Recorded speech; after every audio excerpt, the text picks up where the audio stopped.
What is going on, everyone, and welcome to the Spurs Up Show. Now, you might be thinking right off the bat, who on earth is this kid, and why is he on the Spurs Up Show? And why is this called Canadian Cock Talk, out of all the things? I have officially joined the Spurs Up Show team. Guys, let me introduce myself. My name is Noah Whalen. I am from Toronto, Ontario. If you have been watching Gamecocks content on YouTube before, you may recognize me from the YouTube channel Touchdowns to Home Runs, but I have officially joined the Spurs Up Show team. And even though I'm Canadian, even though I'm not from South Carolina or the United States of America, I could still spread some good Gamecocks content, and that's what I'm here to do, because we all love talking about the Gamecocks, and that's what I'm here to do for you guys. I'm so excited to join this team. Thank you, Chris, for this amazing opportunity. And today, and in this video, I'm here to give you guys a little preview on the Georgia game this weekend. It's UGA game week. It's an amazing week, always fun to leading up to this game. And this is our rivalry game this year. Like, we don't play Clemson this year, and we all know what happened last year in the Georgia game. Double overtime win. Izzy McQuamu picks off 3 balls. Parker White misses the field goal to win the game in first overtime. My heart absolutely dropped after that. I had my friends blowing up my phone after that play, just making fun of me after he missed that. But then thank you to Hot Rod for sailing that kick wide in Georgia. That was by far the best game last season. That was the definitely highest point of last season. And from that game on, it all kind of went downhill. Except for the first half of the Florida game. After that game was pretty good. But from the third quarter on of that Florida game, the rest of the season was just terrible. And it's looking the same this year. This season, we fire Muschamp. Muschamp is gone now. We have our first game against Missouri with interim head coach Mike Bobo. That game was actually a lot better than I was expecting it to be. I think that there was, even though we lost, that was the most hopeful I've come out of a South Carolina game since the Auburn game, no question about it. Even after the Ole Miss game, even though we run up the scoreboard in that game, I think I took a lot more away from the Missouri game than I did that Ole Miss game. And here's why. So, we all know the storyline of that Missouri game was that we put in freshman from Myrtle Beach, Luke Doty, in. I'm expecting him to start this weekend, no question about it. I think the whole fan base, I think everyone in the state of South Carolina, even Clemson fans, even those West Siders out there, are expecting Luke Doty to start in this game. If he doesn't start in this game, there might be riots on the field. Like, fans might actually run onto the field and start screaming in Bobo's face. Like, I'm dead serious. Nothing against Colin Hill. It's just, you put in Luke Doty and you give this whole fan base a sense of excitement going into this game that he is the future of South Carolina football, taking snaps for them. You got to keep him in. He showed what he was able to do with his feet and everything. He turned plays that would have been minus 10-yard sacks, minus 8-yard sacks, whatever you want to call it, into first downs, into 15-plus yard plays. That's what we need to be able to win games. In the SEC, especially where the SEC has shifted towards, it used to be all about defense. It's shifted all about offense now. Like, offense is everything. You need a quarterback who can make his own plays when nothing's there downfield, because we're going to be going up against some pretty good secondaries and some lines. You're going to have to be able to scramble out and be able to make plays with your feet as a quarterback, and that is what Luke Doty was able to do against a pretty good Missouri defense. Like, that Missouri defense, give them credit. Nick Bolton is an amazing player, and they got a ton of other guys on that team who know how to play defense. That was a good defensive team, and we put Luke Doty in, and he did a pretty decent job. We scored 10 points in the game. Yeah, you obviously like to score more. Our defense played lights out in the second half, pitching a shutout in that one. Absolutely amazing to see that from them. But offensive-wise, what are we going to need to see in this Georgia game to be able to win, to be able to score enough points? Because in the SEC this year, you need to score lots of points to be able to win a ball game. If Luke Doty's the quarterback, obviously we're expecting him to make plays with his feet. He has to improvise on some plays and everything. Our receivers, Shi Smith is out with concussion protocol. Jalen Brooks is going to have to step up. We're going to have wide receivers step up, whether that be Jalen Brooks, whether that be Josh Vann. I'm pretty sure Nick Muse just got injured or something like that. His ribs, he had a rib problem, so he's not going to be playing in this game. Our receiving core is very, very weak, so you're going to have to expect guys to step up and make plays. The one thing that I would like to see from Doty that we didn't see last game, he missed a lot of those deep ball shots. Now, I'm not up here saying that he needs to make every single one of those throws.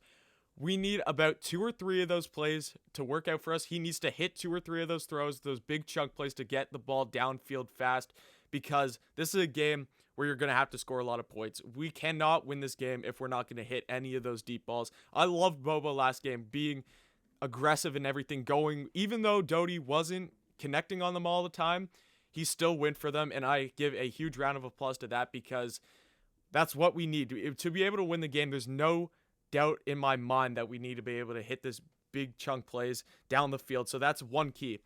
You don't have to hit all the big plays. You got to hit some. Doty's going to have to go out there and make some big throws in this game. We can't just expect him to do it all with his feet. And we're going to need some receiver to step up. Rely on the run game. We still have the leading rusher in all the SEC in Kevin Harris. He is an absolute beast. Yes, he didn't go up and put Ole Miss numbers last week. We weren't expecting him to.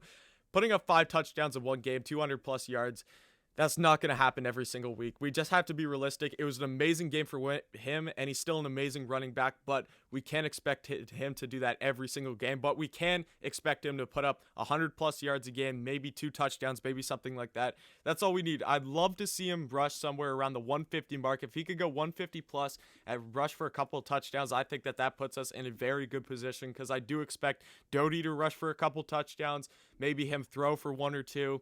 So if we're able to do that, if Harris is able to rush for about 2 touchdowns, 150 plus yards, keep the chains moving, keep the drives going, keep the ball out of Georgia's offense's hands, and then you're able to have Luke Doty make some own plays of his own and hit those big chunk plays downfield, I think our offense is in a very good position against a pretty good Georgia defense, even though they are beat up due to injury. Georgia has a ton of injury problems right now, so that's something that we're definitely going to have to take advantage of. So defensive-wise, just play like you did the second half against Missouri.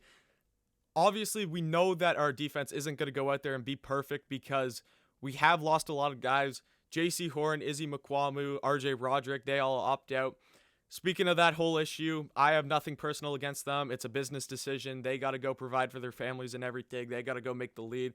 So in my opinion, I respect the call. I respect the decision. Obviously, you'd love to see them out there in the garden in black, but when push comes to shove, I still am going to cheer for those guys in the league and everything, so no hit on them at all. But as long as we got guys who are out there and are going to play their absolute hardest for us on defense, I think that we're going to be in a good position. Because I think, honestly, that's all it was in that Missouri game. The second half of the Missouri game, we just had guys who wanted to play out there. We had guys who wanted to go surround that ball and just go make big hits, make big plays and everything. That's all we need. We just need to play with juice in this game. And I feel like you could put out any defense as long as you have guys who want to play and are willing to play with that same edge that is going to get you in a position to win. I think that everything changes. Cam Smith makes a big play in the secondary. Last game, he was the only one with the turnover. He had an interception in that game. We're obviously going to need to win the turnover battle as we did last year. I don't think it needs to be as much. I don't think we need those. How many? We had like 4 turnovers in that game to their 1 or something like that in that Georgia game last year. We're going to need maybe a forced fumble. We got to make JT Daniels make quick decisions and everything because, again, this is only his second game being an SEC quarterback. Yes, he did have a good game last game against Mississippi State, but we got to put pressure on him. We need Inekbari. We need Ernest Jones to both get pressure on him, get a few sacks. I know sacks have been very limited for us Gamecocks this year. We're going to need to get 1 or 2 sacks in this game if we want to be put in a position to win. Make him make quick decisions and everything. Take away the run game. Georgia's rushing game has been very, very weak lately. Zamir White, I think, only rushed for 28 yards last game against Mississippi State, and he was their leading rusher. The passing game is going to be everything for Georgia. If you're able to take that away and force them to run the ball, I think the Gamecocks are put in a very, very good position in this game. So overall, keys of the game, I'll read them out again. Feed the ball to Kevin Harris. Luke Doty's got to make some throws, make some plays with his feet. Defense, step up on secondary, win the turnover battle, and just play with an edge that you want to win the football game. And I think we get put in a pretty good position to at least make this game close. Like, we're 21.5 point underdogs this game. I think we were 24 point underdogs last game, and we won the game. It's all about how you come out. This is our rivalry game this year. This is a game where these guys have played a lot of the guys from Georgia in high school because we recruit a lot from Georgia. So there's also that factor. This is our rivalry game. I feel like these Gamecocks, Mike Bobo's going up against his former employer. There's going to be a lot of reasons to come out and play your heart out in this game. And I think that it's going to be a lot closer than a lot of people are expecting. I have the score somewhere around 38 for Georgia. And let's go 31 for South Carolina. I think it's going to be a more high-scoring affair. I think that this is going to be an offensive shootout in this game, but I do have the Gamecocks making this a lot of a closer game than a lot of people think. So that's my video for today. That's my preview. Thank you so much for tuning in, and definitely come back next time.